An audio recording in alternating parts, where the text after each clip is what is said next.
Bienvenue à vous tous qui m'avez rejoint aujourd'hui pour démarrer cette semaine où on va consacrer la question des sols avec l'approche de la permaculture. On va faire donc ces 3 séances où vous allez découvrir aujourd'hui un peu une mise en contexte avec les schémas du maintien de la fertilité dans la nature. Et puis mercredi, on verra un petit panorama des différentes techniques et puis de comment on organise ça au niveau de la ferme en permaculture ou même à l'échelle du paysage, c'est la même logique. Et puis vendredi, pour le dernier webinaire, je vous emmènerai à la rencontre de notre micro-projet dans le cadre du ProSol, où nous avons développé un petit programme d'accompagnement autour de notre ferme L'Ombre du Palmier avec les voisins de la zone d'Al-Hima où nous nous trouvons. Donc pour aujourd'hui, on va démarrer avec cette petite introduction au principe de la permaculture. Alors, je vais répondre tout d'abord, avant de partager mon écran, à cette question qui a été posée la semaine dernière, à savoir qu'est-ce que la différence entre l'agroécologie et la permaculture. Alors en fait, l'agroécologie et la permaculture, elles sont regroupées sous ce grand champ de l'agroécologie. Et puis la permaculture, elle apporte par rapport à l'agroécologie un cadre un peu plus large dans la prise en compte du contexte pour définir les stratégies et techniques. Bon, tout ça, c'est en pleine évolution, il n'y a rien de si strict que ça. Et après, c'est dans la méthodologie, pour l'application des techniques, qu'on a des choses assez particulières avec la permaculture. Et c'est ce que je vais vous présenter brièvement mercredi. Donc, cette approche particulière, notamment avec le zonage. Bonjour Samiha, ça me fait plaisir de te voir toi aussi parmi nous aujourd'hui. Alors, je vais partager mon écran pour cette première présentation sur les schémas de la fertilité dans la nature.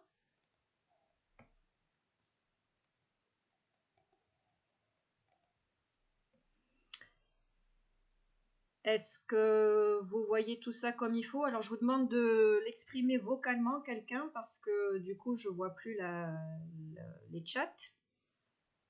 Oui, c'est clair, Corinne. Oui, oui, on le voit. Alors, je défile, ça défile, c'est bon? Oui, Oui, c'est bon. Super. Alors, avant d'entrer dans ces schémas de la fertilité, j'aimerais rappeler que tout ça, ça s'inscrit dans le cadre global des piliers de la soutenabilité. Vous le savez peut-être ou pas, mais la permaculture, son objectif principal, c'est de rester dans un cadre de durabilité écologique pour préserver les ressources pour nos usages actuels, mais aussi pour l'usage des générations futures.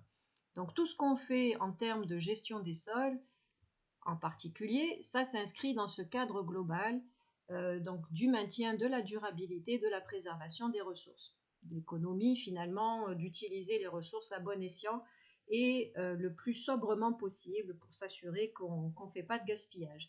Alors moi j'ai conçu ce petit système mémotechnique autour de ce que j'ai appelé donc les 7 piliers de la soutenabilité. Je passe tout ça un petit peu rapidement parce que c'est des choses évidemment qui demandent un peu plus de développement, mais que vous pouvez retrouver sur le cours gratuit qui est disponible sur notre site internet. Tout ça est décrit plus en profondeur. Donc la nature, en fin de compte, si on regarde comment elle fait pour perdurer depuis la nuit des temps, eh bien on peut se rendre compte qu'il y a donc ce facteur de multiplicité, d'avoir toujours plusieurs solutions pour un même problème ou plusieurs éléments pour assurer une même fonction. On a de la diversité, donc cette forme de multiplicité, ça crée déjà une diversité, mais c'est aussi une diversité qui ne répond pas toujours à ce besoin de multiplicité, mais qui répond au besoin d'évolution. On a le fonctionnement en système qui est caractéristique du vivant, donc les éléments sont connectés entre eux et forment différents tout à différentes échelles. On a un fonctionnement en cycle qui justement permet de s'assurer que les ressources passent d'un état à l'autre pour rester toujours disponibles pour chaque maillon de l'écosystème. On a ce phénomène d'auto-organisation qui fait que finalement les écosystèmes naturels n'ont pas besoin de qui que ce soit pour entretenir la fertilité, désherber et que sais-je encore. Tout ça, ça se fait de façon autonome. On a ce que j'ai appelé la créativité, mais plus d'un point de vue humain. À l'échelle des écosystèmes, on peut parler d'adaptabilité. Les systèmes de la nature sont faits justement avec cette diversité pour évoluer sans cesse et s'adapter aux changements du contexte. Et tout ça s'organise à une échelle de complexité qui fait que tout ça, c'est tout le contraire de ce qu'on a voulu faire dans l'agriculture ces 50 dernières années, où on a cherché à simplifier avec une seule culture sur une parcelle. Et en fait, tout ça, ça marche exactement contre ce que fait la nature pour assurer la durabilité des ressources et de la vie. Alors, je passe maintenant on va passer maintenant au schéma de la fertilité, mais avant tout, j'aimerais vous poser une petite question et je vous autorise à ouvrir vos micros pour me répondre. Alors, brièvement, avec des mots très simples, genre un mot, à quoi ressemblent les sols fertiles dans la nature? De quelle couleur sont-ils? Quel est leur aspect? Alors, Bonjour, oui, de couleur noire, merci. brune noire, oui. Exactement, oui, de couleur sombre. Quoi d'autre? Ça ressemble à la forêt, c'est-à-dire le sol le fertisol qui existe au niveau des forêts. Oui, alors si on doit donner un adjectif sur par exemple, l'aspect quand on prend un peu de ce sol, comment c'est? La texture, la Il texture. on dirait un compost, on dirait. Ouais, Généralement aussi dans les bas-fonds et au cours des oueds, aux grands lits, petits lits des oueds. d'accord. Alors ça, c'est pour la question où les trouve-t-on? Alors oui, voilà, on a quelques éléments de réponse sur l'aspect. Donc oui, les sols fertiles, ils sont de couleur brune, plutôt sombre. Alors avec l'idée de la forêt, on aurait pu parler aussi de l'odeur. Ils sentent cette odeur particulière des forêts avec cette odeur de champignons. Et on peut mentionner le côté souple. Hein, on peut attraper une poignée de terre et puis lorsqu'on va former une motte, cette motte va être souple. On peut observer souvent qu'il y a beaucoup de racines à ce niveau-là. Le sol est occupé par toutes les racines des plantes. Et puis, on va aussi trouver des traces de vie. Donc là, illustré sur la photo, vous voyez un ver de terre, mais au-dessus du sol, on va plutôt voir tout ce qui est cloportes, araignées, scarabées, tout ça qui habite un peu le sol. Et alors, la deuxième question, où trouve-t-on les sols fertiles dans la nature? Alors, je vais garder votre proposition du fond des lits des oueds. Quelqu'un d'autre peut... Alors, on a eu la réponse de Madame Anis, dont j'ai reconnu la voix, sur la forêt. Ouais. Oui, donc on les trouve dans les forêts et ailleurs peut-être. Quelqu'un a une autre idée?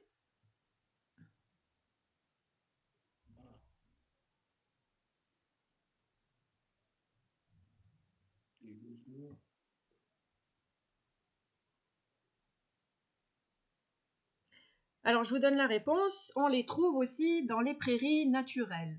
Et l'élément le plus important à retenir ici, c'est que ça se trouve dans les zones tempérées. Au fond des oueds chez nous, je ne peux pas parler vraiment de sols très fertiles. Je ne dis pas qu'ils ne sont pas fertiles, mais ils n'ont pas les caractéristiques qu'on a citées de sol noir, de souplesse, qu'on retrouve dans les forêts ou dans les prairies. Alors justement, avec ces caractéristiques, on va voir un peu pourquoi finalement ces sols bruns, on les trouve plutôt dans les zones tempérées et pas ailleurs. Alors finalement, l'humus, ce qui fait le côté brun dans les sols forestiers, c'est, on peut dire, une stratégie de stockage. Ça permet aux nutriments de rester fixés dans le sol à proximité des natures au travers notamment du complexe argilo-humique. Alors bon, les connaisseurs parmi vous comprendront facilement cette image avec le complexe argilo-humique et puis les petits cations et anions accrochés dessus.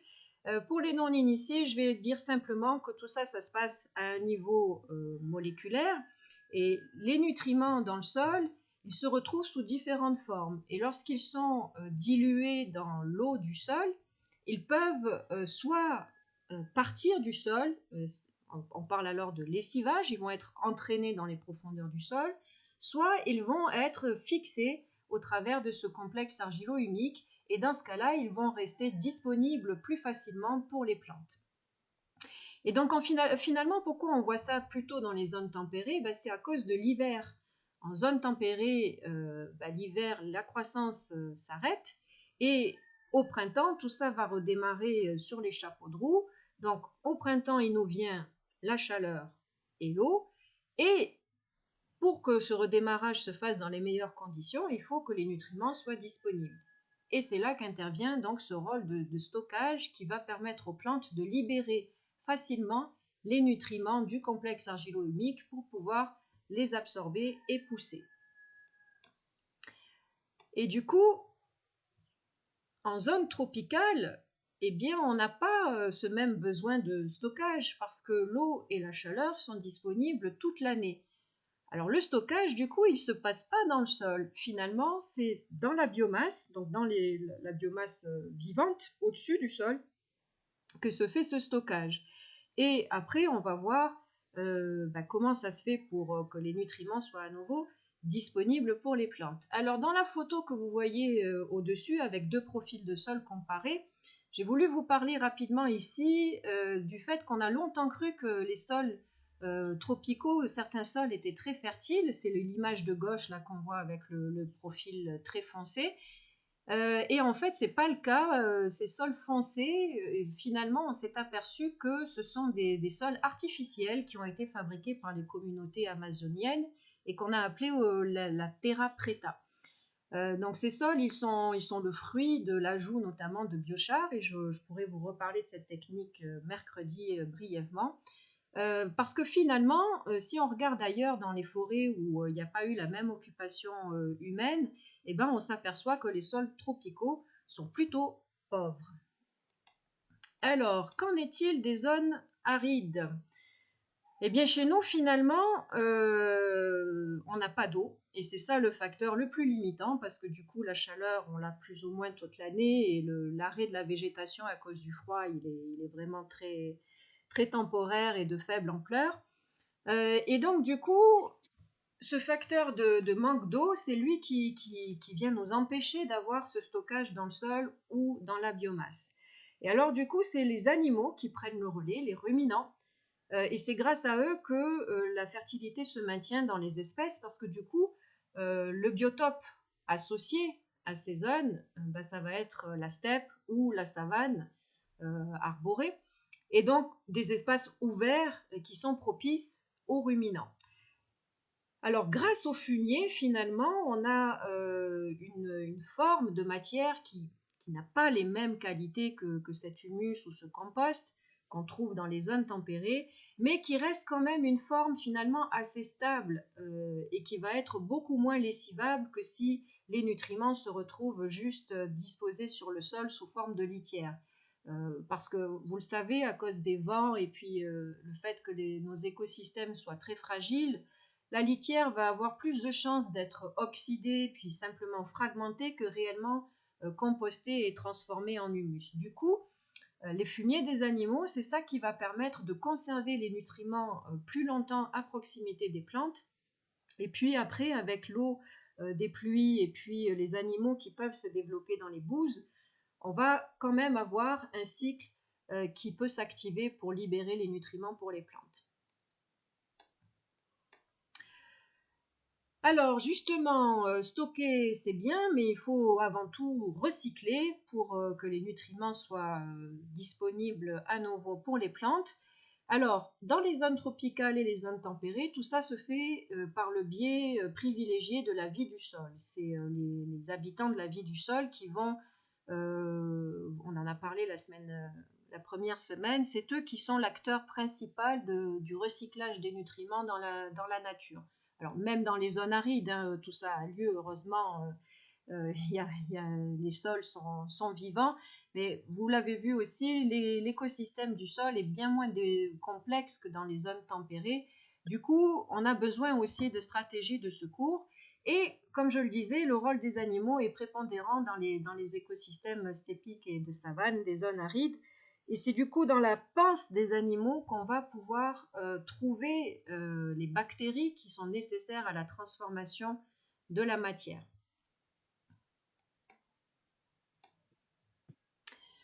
Alors, le dernier schéma de maintien de la fertilité, c'est le schéma de compensation des pertes. Dans tous les systèmes, il y a des exports.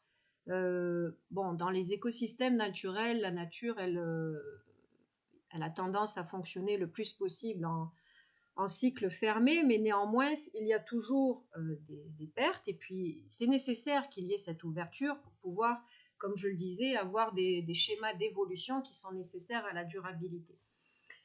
Alors, pour compenser les exports dans la nature, on a deux principaux mécanismes qui sont d'une part la surproduction. Les écosystèmes naturels, ils ont tendance à produire plus que nécessaire pour les stricts besoins de la réplication et de la durabilité.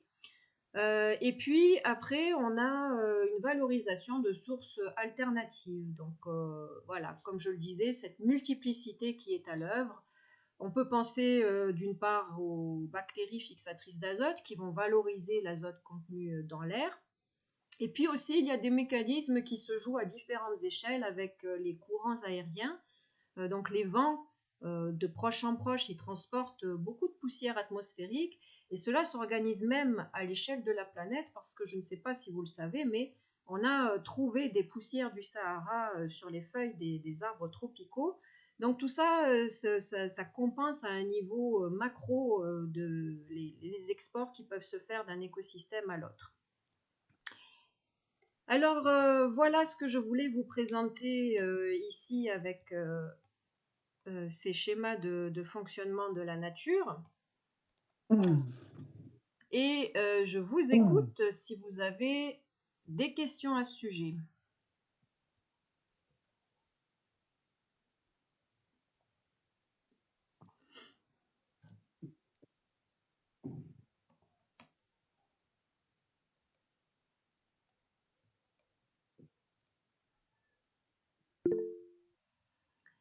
Oui, Madame Anissa.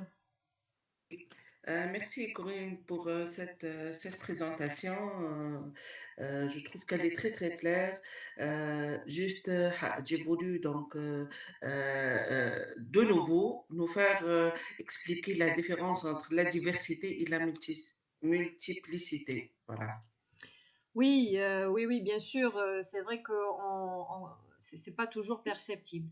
En fait, avec Ouais. la multiplicité, on recherche la sécurité. On recherche d'avoir des sauvegardes, d'avoir des plans B.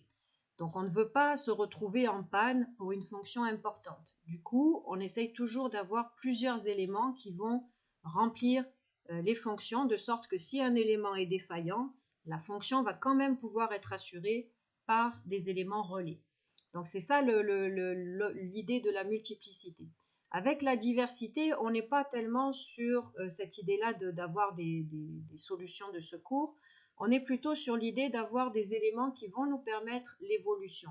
Donc d'avoir des choses différentes qui vont peut-être nous laisser l'ouverture de nous adapter au changement du milieu.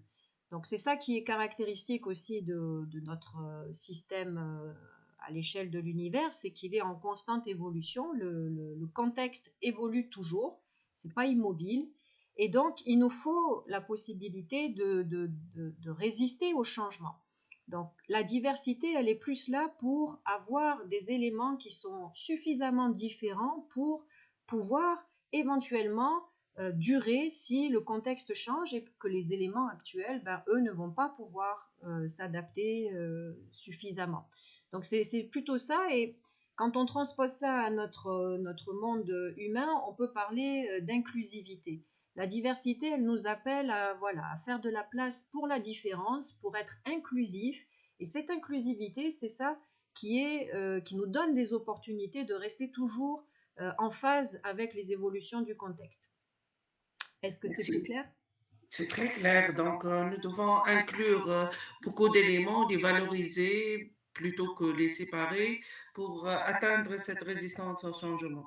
Oui, Merci. Merci, très très bien. exactement. Et ta phrase cite presque mot pour mot l'un des principes de la permaculture de David Holmgren, l'un des fondateurs, qui est intégrer plutôt que séparer.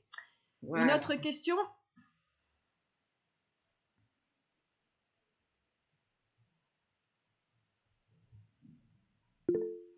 Oui, monsieur Mohamed?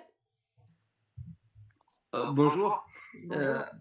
Je reviens sur la question de fertilité de sol parce que là, j'ai bien aimé que ça soit discuté par étage climatique parce que il faut bien insister sur que le climat joue un grand rôle là-dessus. Et le fait de dire que les Lidouades, on trouve des bons sols, c'est pourquoi on trouve des bons sols, c'est juste un compliment de Corinne, c'est parce qu'il y a les apports de sédiments, et c'est-à-dire nous avons sur le plan textural des sols qui sont équilibrés. Parce que dans les Lidouades, vous avez les limons qui se forment, les limons et les argiles qui se forment en surface, et avec les litières. Donc ça, c'est une forme comme si c'est l'hémisphère. Je parle surtout dans le semi-aride et l'aride. Pourquoi je dis peut-être il vaut mieux discuter pour la permaculture en fonction de l'étage climatique. Parce qu'on ne peut pas parler, par exemple, dans les zones qui reçoivent 500 ou 600 mm de l'aridité. Ça, c'est bien. Vous avez l'humus tout le temps sur la forêt, vous avez un couvert végétal, donc tout le système fonctionne très bien. Mais surtout au milieu aride, ça diffère beaucoup. Peut-être on pourra discuter un peu plus par la suite. Merci. Oui, oui, bien sûr. Donc, merci de revenir là-dessus parce que c'est vrai, il faut faire une différence. Alors, voilà, les sols qu'on a, nous, en Tunisie, globalement, ils ne sont pas spécifiquement pauvres. Ils contiennent en général la plupart des nutriments qui sont nécessaires à la croissance des plantes. Seulement, ils ne sont pas forcément toujours disponible pour les plantes parce que justement il n'y a pas ces acteurs de la vie du sol avec le complexe argilo-humique, la litière qui va permettre de garder ces nutriments plus proches de la sphère racinaire. Ils peuvent plus facilement être entraînés. Mais c'est vrai que du coup c'est pas un problème toujours de carence, c'est surtout un problème de disponibilité. Merci pour ce rappel. Et oui, bien sûr, c'est pour ça aussi que je voulais insister sur différencier les différentes stratégies selon le climat, parce que la nature, voilà, elle s'est adaptée à tous ces différents contextes. Est-ce que vous voulez rajouter quelque chose, Monsieur Mohamed? Non, merci. Merci. D'accord. Quelqu'un d'autre veut réagir?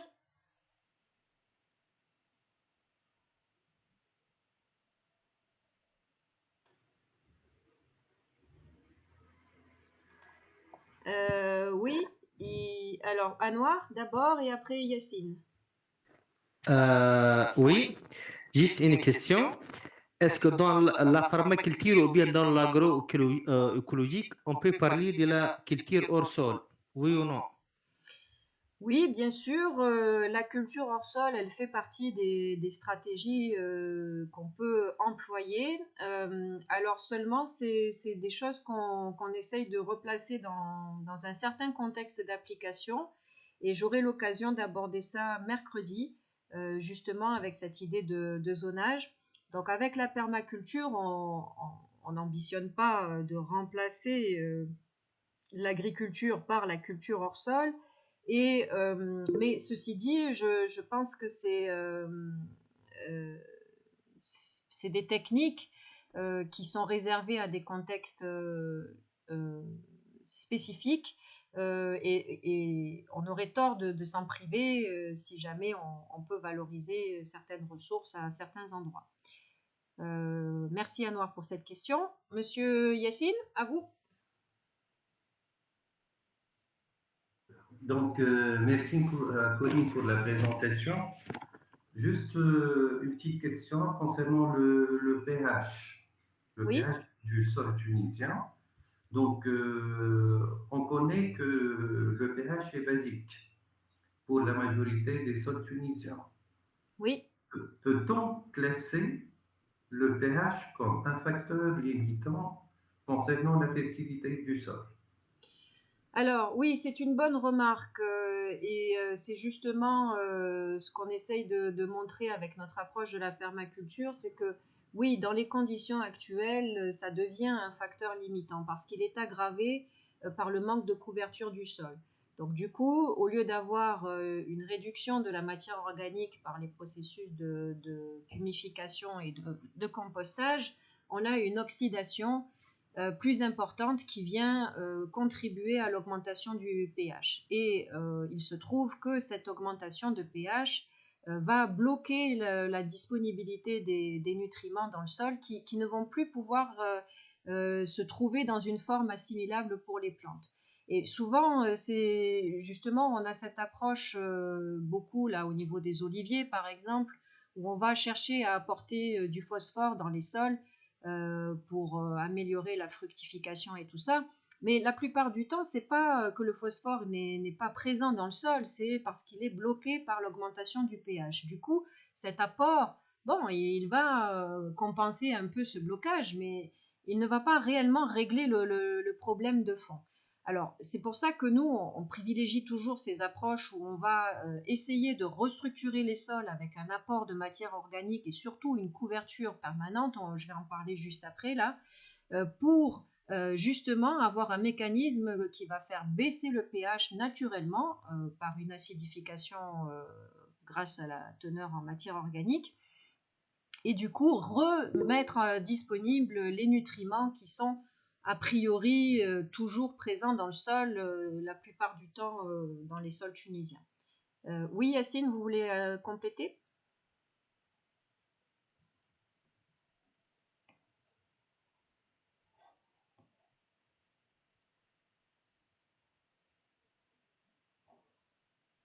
Est-ce que vous voulez ajouter quelque chose, Yacine? Vous avez relevé la main, sinon je donne la parole à Sherifa.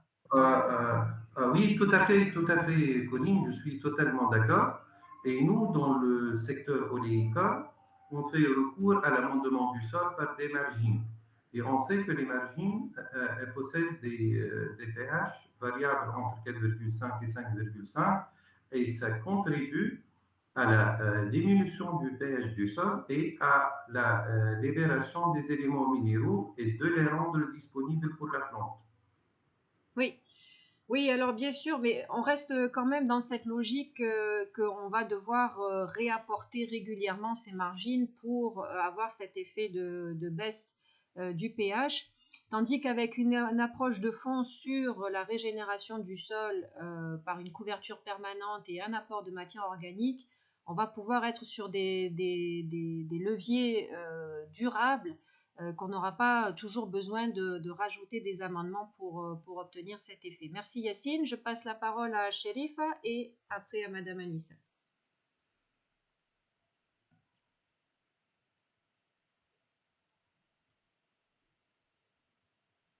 Sherifa, c'est à vous.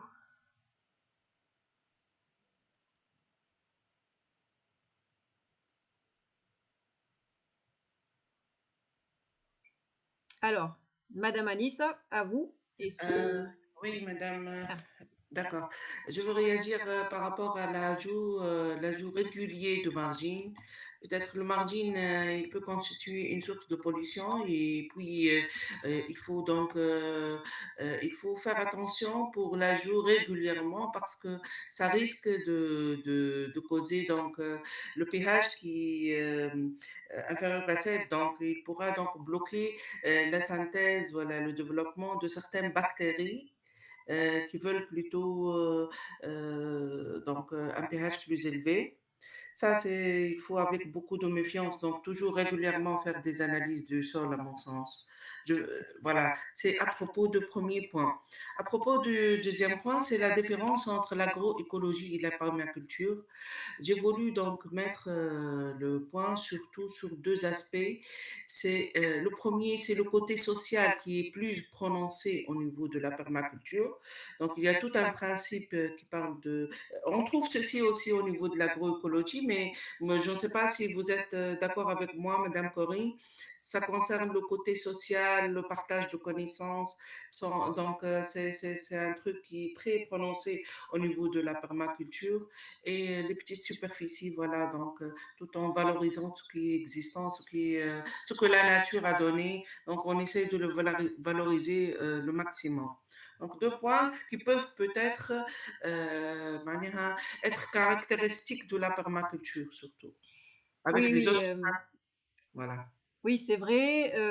Alors, justement, ça revient à répondre à la question de Chérif sur le champ d'application de la permaculture. C'est ça, c'est que, bon, finalement, ces principes universels qu'on a développés en premier pour l'agriculture, on a remarqué qu'ils peuvent s'appliquer à tous les champs des communautés humaines. Donc, que ce soit pour l'urbanisme et la construction, que ce soit pour l'éducation, que ce soit pour les industries, quelles qu'elles soient, les services aussi.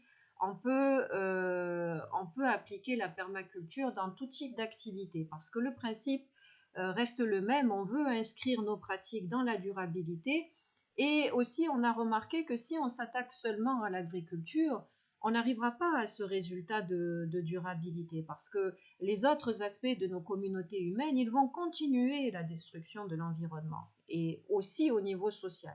Donc on a besoin d'une approche plus holistique, plus globale, pour adresser tous les problèmes un peu en même temps avec des principes qui ont fait leur preuve dans la nature depuis plusieurs milliards d'années. J'espère que j'ai répondu à la question de Shérif et il y a de nouveau...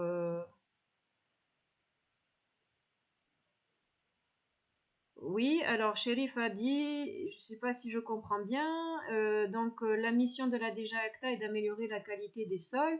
Alors oui, a priori, la DG ACTA a cette mission de travailler à la conservation des terres agricoles et à leur aménagement. Bon, après, c'est pas il y a cette progression vers l'agroécologie aujourd'hui dans la nouvelle stratégie ACTA et on s'en réjouit avec normalement pas mal de mesures incitatives qui seront développées pour soutenir des pratiques comme les EVIV, l'agroforesterie, le non-labour et tout ça. Après, c'est sûr que les structures étatiques, elles bougent plus lentement, c'est pas les mêmes dynamiques, c'est pas les mêmes processus, mais on ne peut que se réjouir qu'il y ait cette volonté, en tout cas, d'une meilleure prise en compte du contexte. Yessine, vous avez à nouveau levé la main. Une dernière question et après on passe au deuxième sujet. Juste, Colline, pour clarifier, concernant l'usage du margine dans le secteur oléicole et dans le secteur agricole généralement, ce n'est pas un usage anarchique, c'est un usage gouverné par la loi. Donc, on apporte 50 mètres cubes par hectare et une année sur deux. Et on fait le suivi de toutes les analyses microbiologiques et physico-chimiques du sol. Et donc, c'est un moyen de valoriser un sous-produit. Et c'est un moyen de protéger l'environnement. Donc, améliorer la fertilité du sol tout en protégeant l'environnement de ces sous-produits. Oui, bien sûr que nous devons faire quelque chose de ces margines. Alors, avec l'approche de la permaculture, on ne fonctionnerait pas tout à fait de cette façon-là, parce que du coup, c'est quand même... on réinscrit pas totalement les margines dans un cycle, dans le cycle normal de la matière organique. Alors, je suis ravie d'entendre qu'il y a ces procédures de précaution pour faire le monitoring de ces amendements. Mais par exemple, nous, ce qu'on essaierait plutôt de faire, c'est de composter les margines et après d'appliquer ces margines compostées au champ. L'application directe, c'est toujours plus délicat pour les processus et puis la logique à long terme. Et merci pour ces précisions. Je vous propose de passer au deuxième sujet avec ce petit titre sur les mauvaises herbes qui va me servir de prétexte à vous expliquer un peu le cycle de l'écosystème et finalement pourquoi on a des mauvaises herbes qui pullulent dans les parcelles conventionnelles. Je partage mon écran.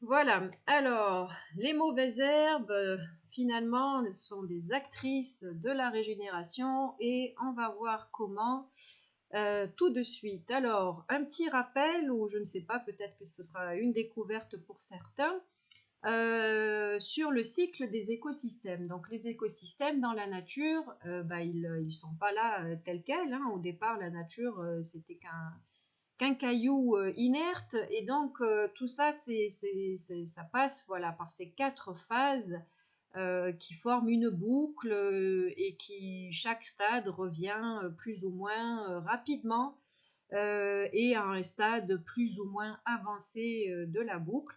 Et ça se fait à différents rythmes pour chaque écosystème et en fonction de tout un tas de paramètres.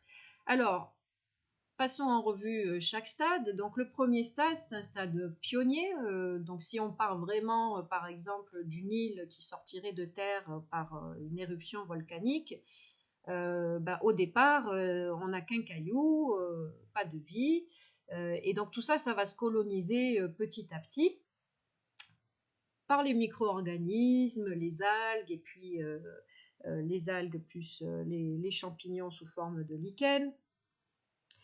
Et l'un des acteurs principaux qui va permettre cette première colonisation du milieu, ce sont les oiseaux.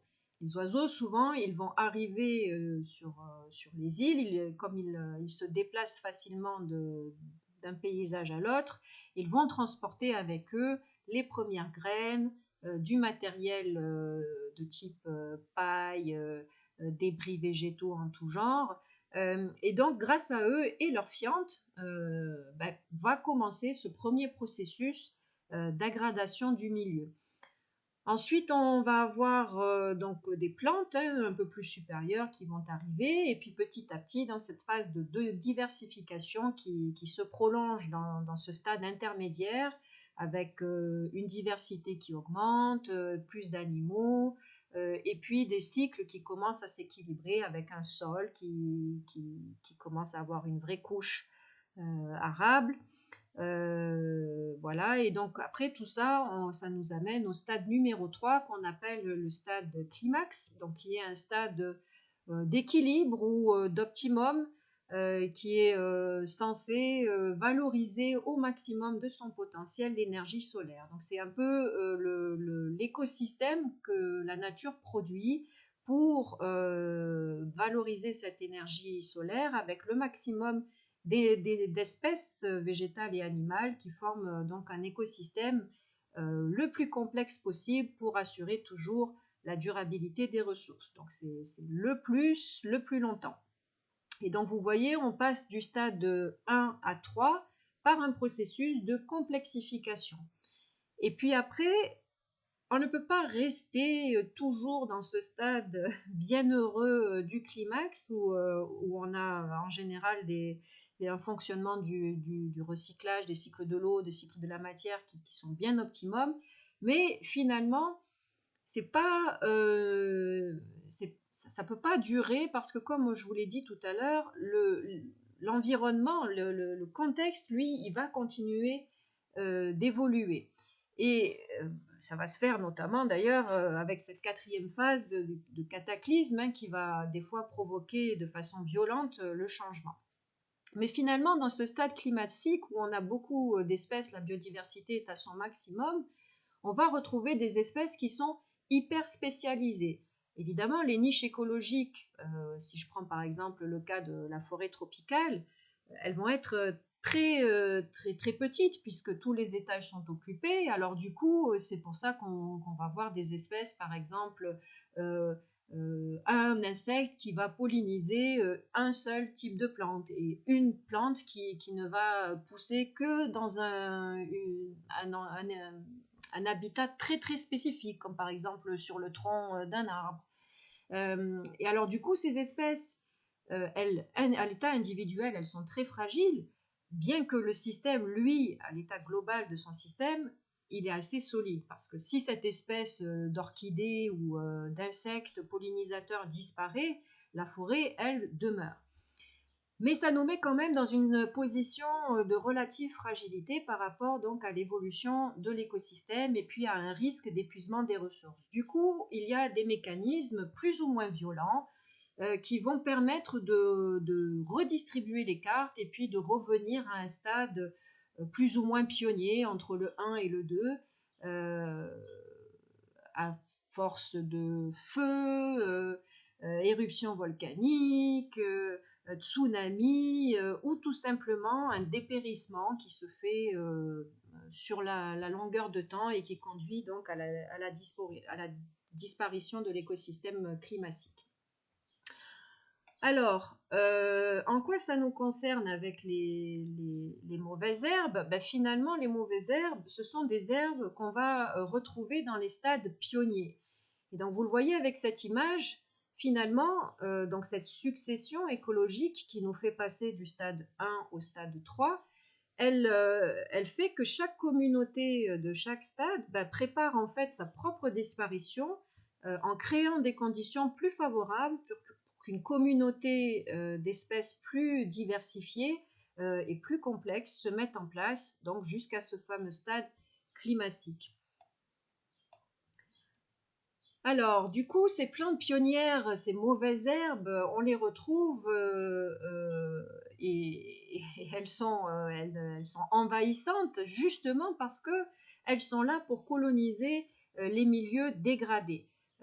Donc en phase 1 et 2, les conditions sont très difficiles, hein. Il y a beaucoup de soleil, des vents forts, les pluies battantes et les sols pauvres. Et donc du coup, toutes ces plantes, elles ont des stratégies de survie vraiment très développées. Elles assurent du coup de nombreuses fonctions parce qu'il n'y a pas une grande diversité. Donc chaque plante et chaque animal est en quelque sorte une espèce clé. Alors c'est ça, ces plantes pionnières, elles doivent à tout prix prospérer pour assurer le passage vers ce stade optimum du climax. Donc c'est pour ça qu'on va trouver ici des plantes envahissantes qui vont développer toutes les stratégies possibles pour se multiplier et coloniser le milieu, à qui les racines qui sont très puissantes et qui vont faire des rhizomes et aller chercher tous les étages dans le sol, acquis toutes les techniques de multiplication et de propagation par stolons, graines, etc., etc. Donc d'ailleurs, en plus, la plupart de ces espèces vont produire des grandes quantités de graines qui vont aussi rester en dormance très longtemps à la faveur des bonnes conditions pour germer. Donc, c'est normal que ces mauvaises herbes, finalement, elles soient envahissantes et qu'elles reviennent toujours, parce que c'est leur nature même de résister à tout pour pouvoir préparer des meilleures conditions. Et donc, du coup, c'est ça, lorsque on voit le chien-dent qui réapparaît dans les parcelles agricoles, finalement, il est là comme un indicateur qu'on travaille à contresens de la mécanique naturelle de régénération de la nature.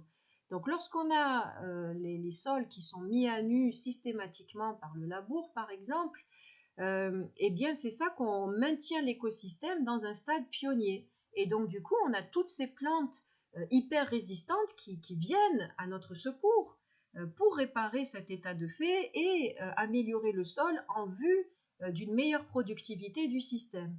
Et nous, finalement, on passe notre temps à lutter contre ce mécanisme naturel avec des idées que les plantes spontanées vont apporter une concurrence à la culture.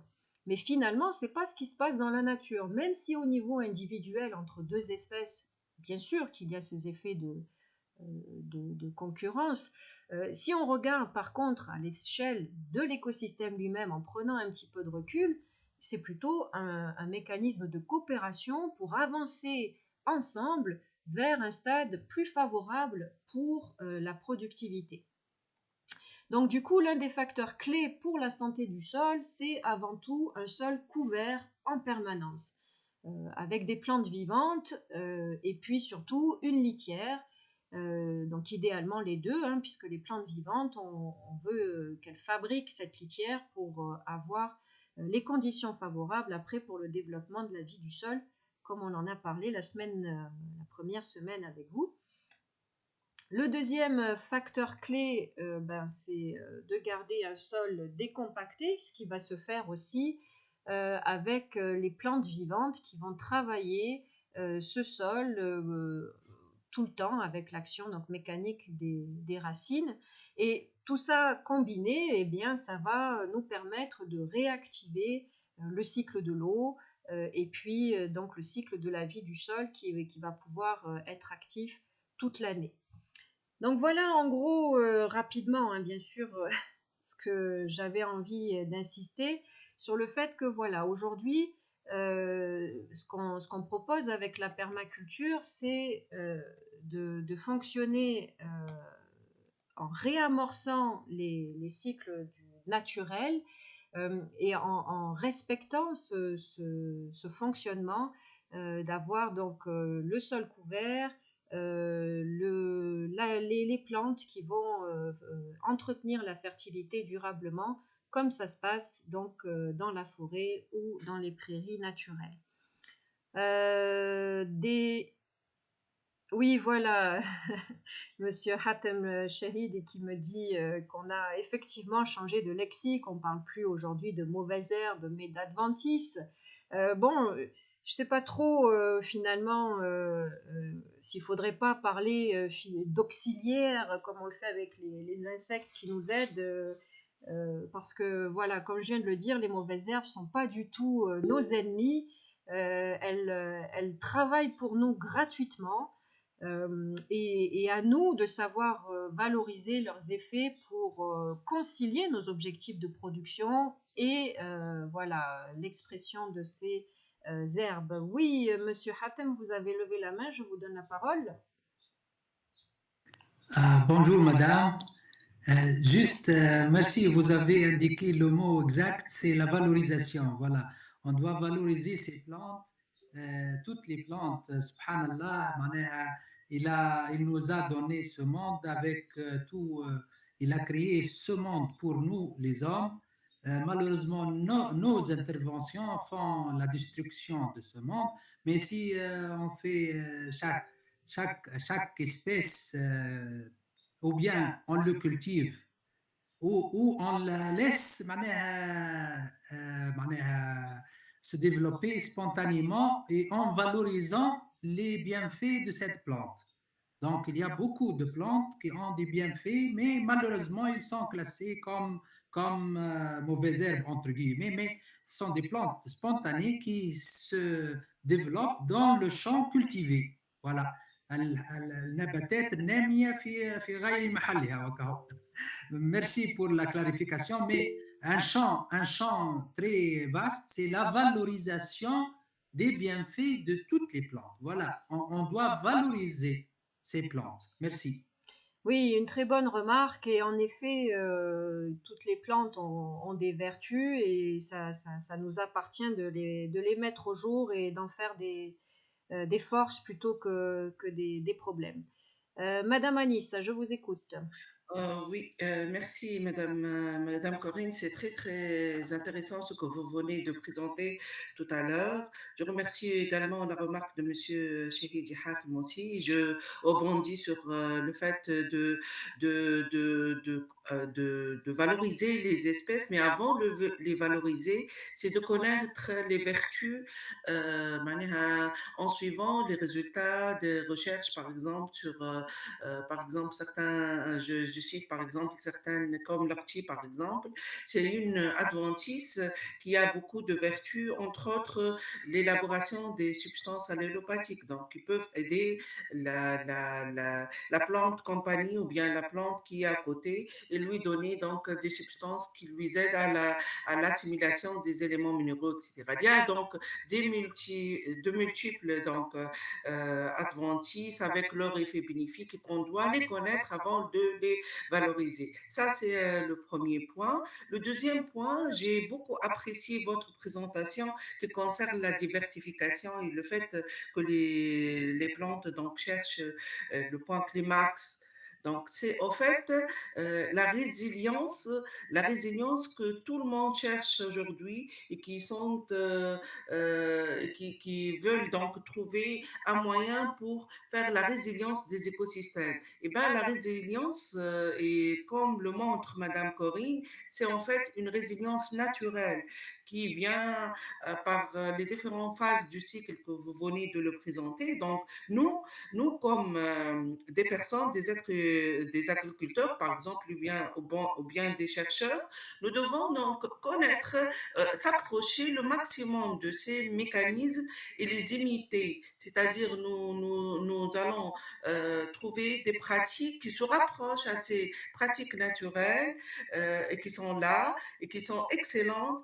L'équilibre il est là, etc.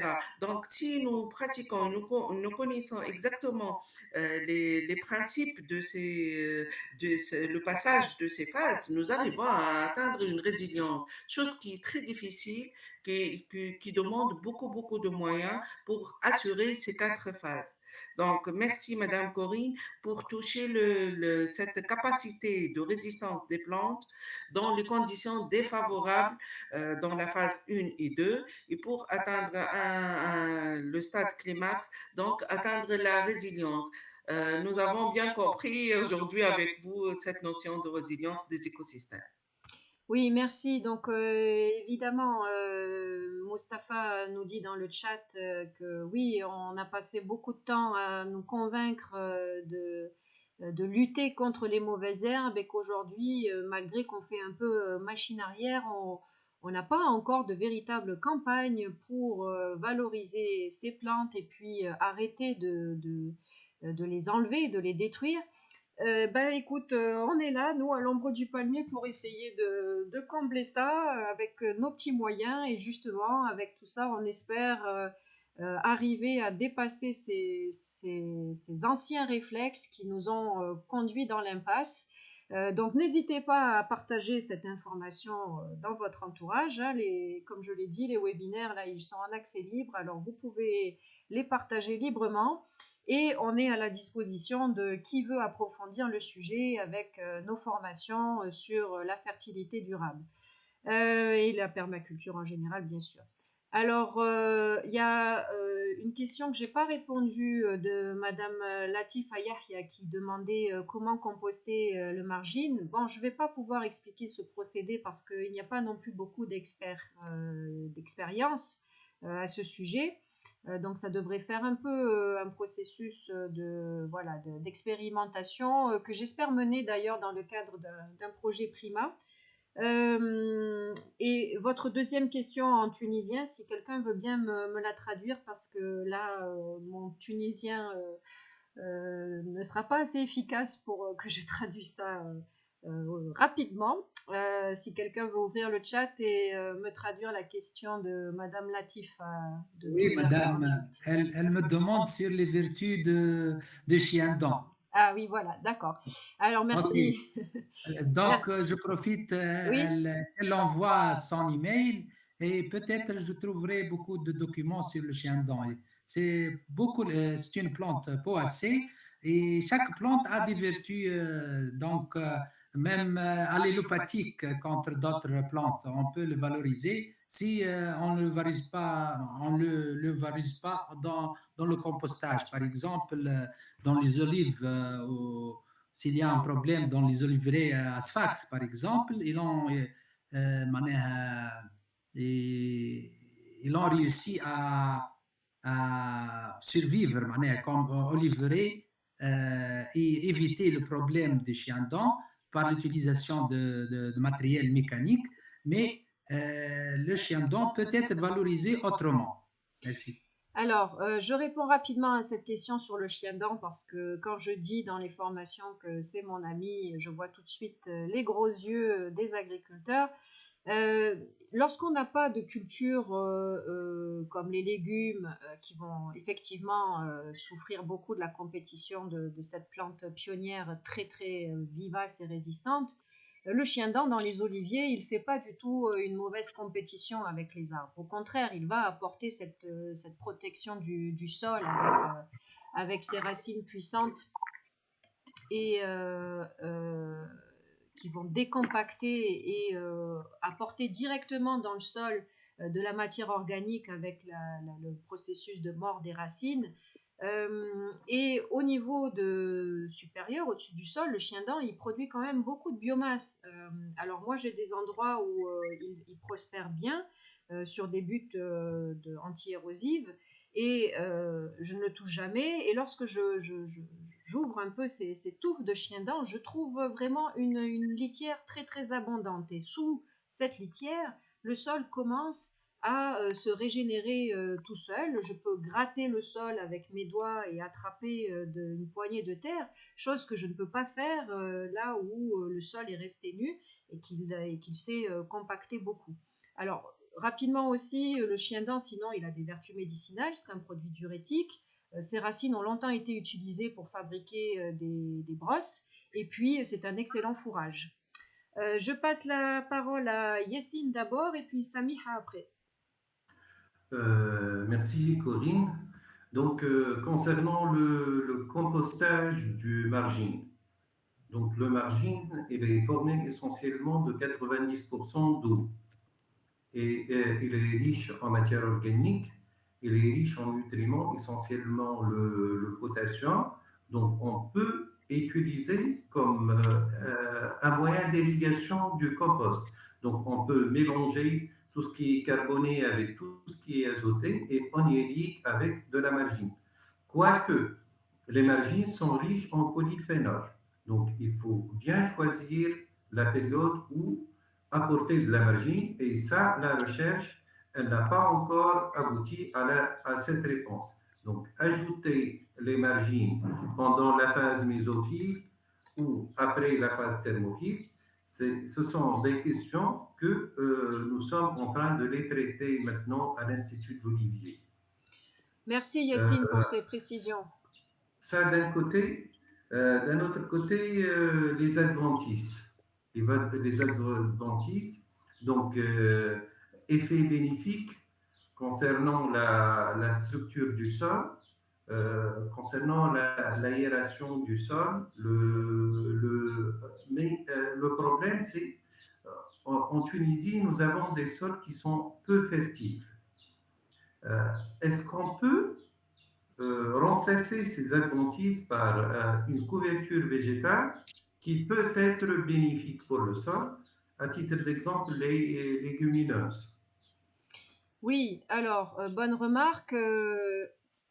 Ce que moi je dis, c'est que si on a des moyens pour avoir des semences d'engrais verts, pas seulement des légumineuses d'ailleurs, parce que pour avoir une action plus complète sur la régénération du sol, c'est toujours mieux d'avoir quelque chose de plus complet, mélangé avec de la diversité. Donc, des mélanges de type engrais vert avec plusieurs espèces. Donc, si on a des moyens pour avoir de la semence, pour éventuellement l'irriguer si les conditions climatiques ne permettent pas une bonne levée, oui, bien sûr, on va accélérer les processus avec des plantes supérieures, avec un mélange et avec un surplus de ressources. Si on n'a pas de moyens, il vaut mieux laisser les plantes spontanées faire le boulot, ça va être plus long, mais en tout cas, on va arrêter la dégradation.